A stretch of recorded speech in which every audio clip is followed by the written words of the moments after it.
farar kuka ne. Wayyo duniya, a duniya ɗan adam yake ta rayuwa, ba sha komai har ya zama sannuwa.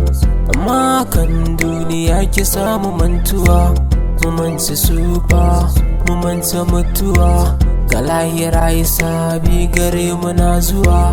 Amma kan muke ta kashe kanmu domin kuɗi ko cikar burinmu. Mu manta cewa Allahn da ya yi mu, gare shi mun ka zo, gare shi za mu koma. Da hanka 'yan uwa sai miyo nadama, kuma in za mu yo kar mu sa zalama. Mu bi sannu sannu kar mu yo hadama.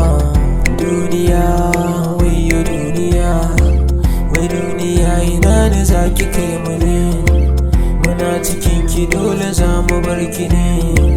Allah tsare mu da shirin duniya. Allah ya yi mu shi ya mana numfashi, a can cikin jikin mu gashi muna nishi. Ko mene muke dole mu gode mashi.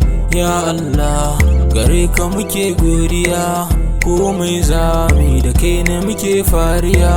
Yanda ka so da mu haka kake yi, wani mai dukiya wani ko haka san haka, wani mai ilimi wani ko haka san haka, wani mai mulki wani ko haka san haka, wani bai ci rabon wani haka kai yi shi. Kowa dai da arzikinsa kake yin shi. To mai yasa muke kin junanmu, wai mai yasa ba mu san junanmu? Mu dai mun gode Allah tun da ka so mu.